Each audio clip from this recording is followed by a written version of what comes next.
Morning 10th class. आज हम करेंगे 10th क्लास के मैथमेटिक्स का चैप्टर 15 प्रोबेबिलिटी यानी कि प्रायिकता की एक्सरसाइज 15.1 का क्वेश्चन नंबर 1।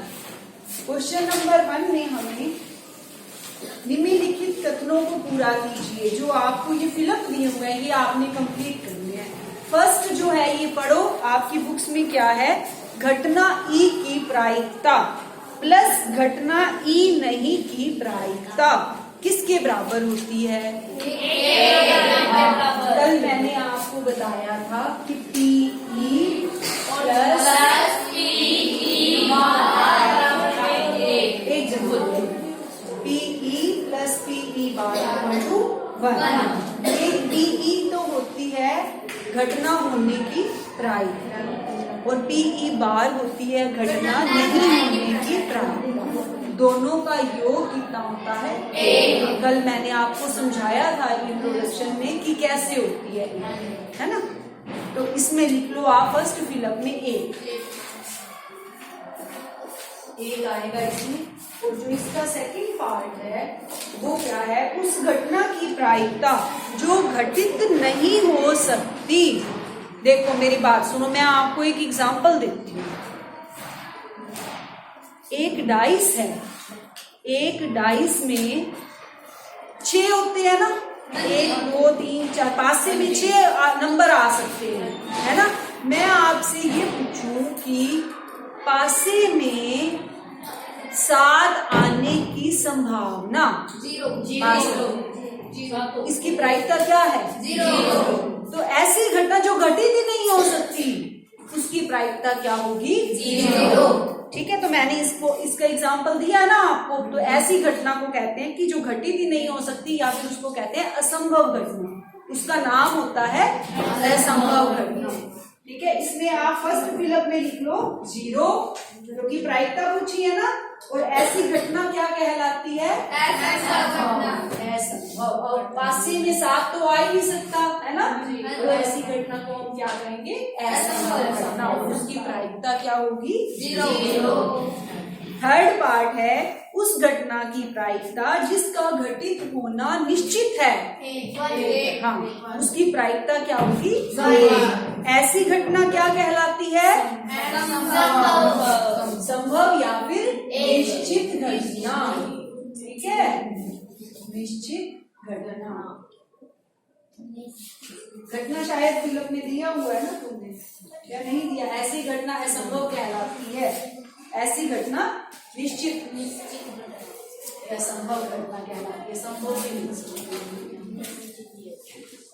ठीक।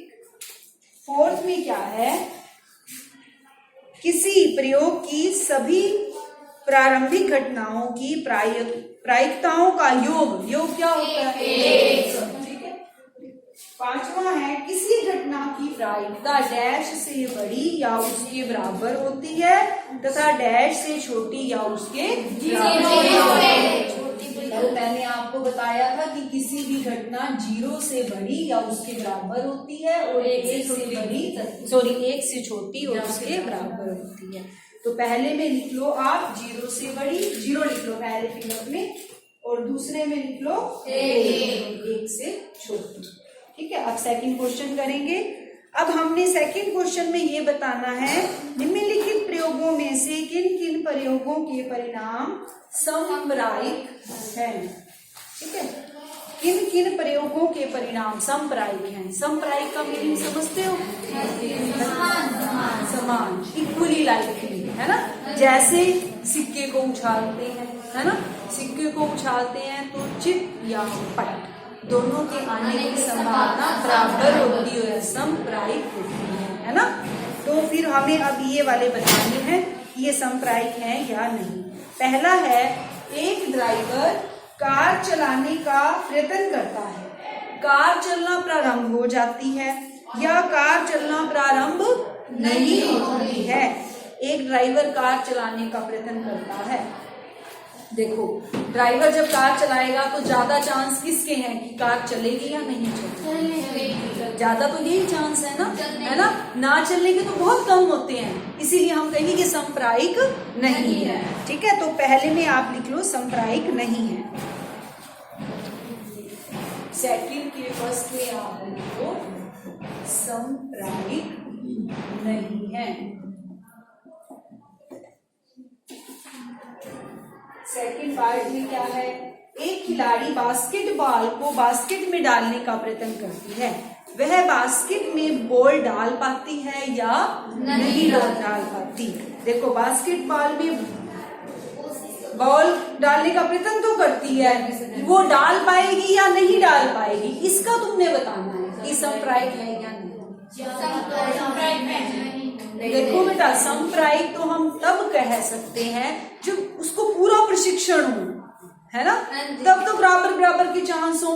लेकिन जो वो बास्केटबॉल डाल रही है उस पर भी तो डिपेंड करता है ना, क्या पता वो किस क्वालिटी की है, बॉल अच्छी है या नहीं है, या फिर उसको उस लड़की को पहली बार फेंक रही है या वो पूरी ट्रेनिंग के बाद फेंक रही है, नहीं पता ना इस बात का, तो इसीलिए हम इसको भी नहीं कह सकते संप्रायिक।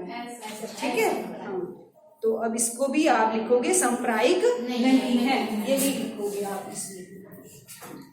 अब थर्ड पार्ट है, एक सत्य असत्य प्रश्न का अनुमान लगाया जाता है, उत्तर सही या गलत होगा। उत्तर एक तो होगा ही, है ना, या तो सही होगा या गलत होगा। अब इसके बराबर बराबर चांस है, जिसका आंसर सही होगा तो वहां सही लिखोगे, जिसका आंसर गलत होगा तो गलत होगे, है ना। तो इसमें हम बराबर कह सकते हैं कि ये वाला जो है परिणाम क्या है, संप्रायिक है।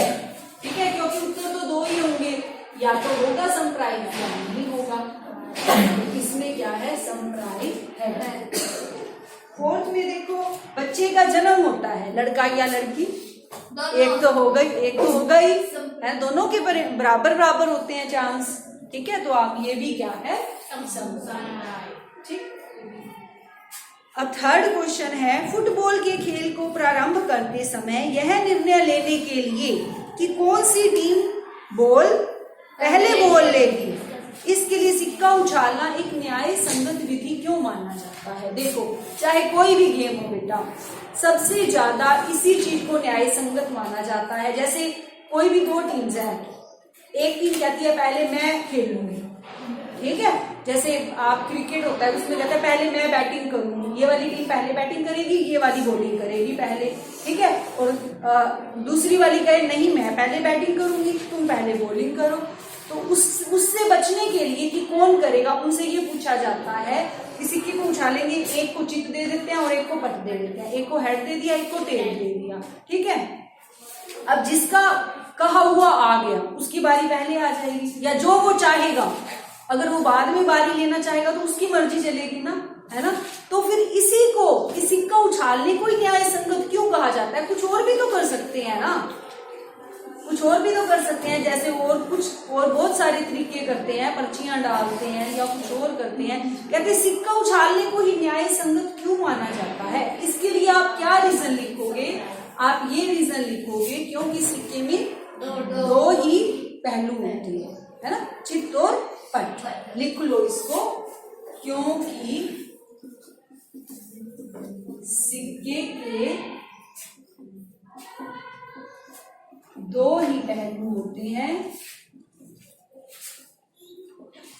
हेड और टेल, यानी तो चिप या पट, चिप और पट,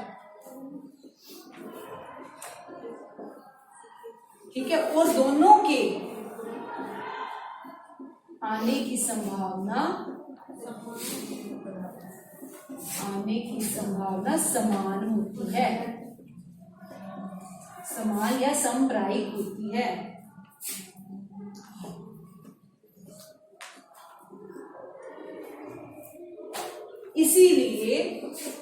इसीलिए क्या, सिक्के को उछालना माना जाता है, ये लिख लो क्या, इसीलिए सिक्के को उछालना न्याय संगत माना जाता है। हाँ, फोर्थ क्वेश्चन देखो, निम्नलिखित में से कौन सी संख्या किसी घटना की प्रायिकता नहीं हो सकती।